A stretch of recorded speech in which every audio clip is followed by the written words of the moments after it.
दोस्तों, मैं फराज मलिक। मुहर्रम का महीना शुरू होने वाला है, जिसको देखते हुए उत्तर प्रदेश की योगी आदित्यनाथ की सरकार ने गाइडलाइन जारी कर दी है। आप सभी को मालूम होगा कि बहुत सारे लोग मुहर्रम के महीने में ताजियादारी करते हैं, बहुत सारे लोग जुलूस निकालते हैं। तो इन्हीं को लेकर गाइडलाइन जारी की गई है और कहा गया है कि ना तो कोई ताजिया निकाल सकता है मुहर्रम के महीने में और ना ही जुलूस निकालने की इजाजत है। ये हो गई गाइडलाइन। हवाला दिया जा रहा है कोरोना का, कि कोरोना की वजह से इस गाइडलाइन को जारी किया गया है। लेकिन इस गाइडलाइन के लिए जो ड्राफ्ट तैयार किया गया है और इस ड्राफ्ट में जो बातें लिखी हैं, उन बातों को लेकर जो उलेमा हैं, खासकर शिया उलेमा, वो काफी ज्यादा नाराज हैं, क्योंकि जिस तरीके की भाषा का उसमें इस्तेमाल किया गया है वो भाषा उलेमाओं को पसंद नहीं आ रही है। शिया और सुन्नियों को लेकर जो बातें इस ड्राफ्ट में लिखी गई हैं वो बातें बिल्कुल भी पसंद नहीं आ रही हैं और उलेमाओं ने कहा है कि इस ड्राफ्ट को जल्द से जल्द चेंज किया जाए।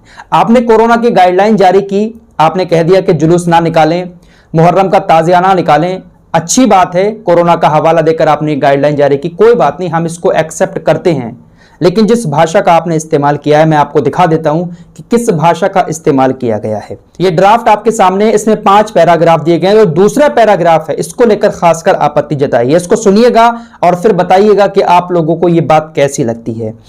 इसमें लिखा है कि मुहर्रम के मौके पर शिया समुदाय के लोगों द्वारा तबरा पड़े जाने पर सुन्नी समुदाय, देवबंदी और अहले हदीस, यहां पर सुन्नियों को कहा गया है, सुन्नी समुदाय द्वारा कड़ी आपत्ति जताई जाती है, जो इसके प्रति उत्तर में महदे सहाबा पढ़ते हैं, जिस पर शियाओं द्वारा आपत्ति दर्ज कराई जाती है।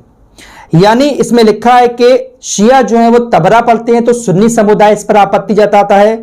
इसके जवाब में सुन्नी समुदाय जो है वो महदे सहाबा पढ़ते हैं तो शिया समुदाय जो है आपत्ति जताता है। ये बातें इस गाइडलाइन में लिखी गई जो ड्राफ्ट तैयार किया गया है। इसके आगे लिखा है, शिया वर्ग के असामाजिक तत्वों द्वारा सार्वजनिक स्थानों, पतंगों एवं आवारा पशुओं पर बर्बरता किए जाने और देवबंदी अहले हदीस फिरकों के सुन्नियों के असामाजिक तत्वों द्वारा इन्हीं तरीके से अपने खलीफाओं के नाम लिखकर प्रदर्शित करने पर इन दोनों फिरकों के मध्य व्याप्त कटुता की वजह से विवाद संभव रहता है। यानी इसमें साफ तौर पर यह लिखा गया है, यह दिखाने की कोशिश की गई है कि शिया और सुन्नी समुदाय के लोग मुहर्रम के मौके पर एक दूसरे से बदले की भावना, अगर तू वो कर रहा है तो मैं ये करूंगा, कुछ इस तरीके की बातें करते हैं जिससे विवाद होने की संभावना बनी रहती है। इस गाइडलाइन में इस भाषा का प्रयोग किया गया और जो लिखा है कि शिया समुदाय और सुन्नी समुदाय के असामाजिक तत्व, असामाजिक तत्व किसको कहा जाता है?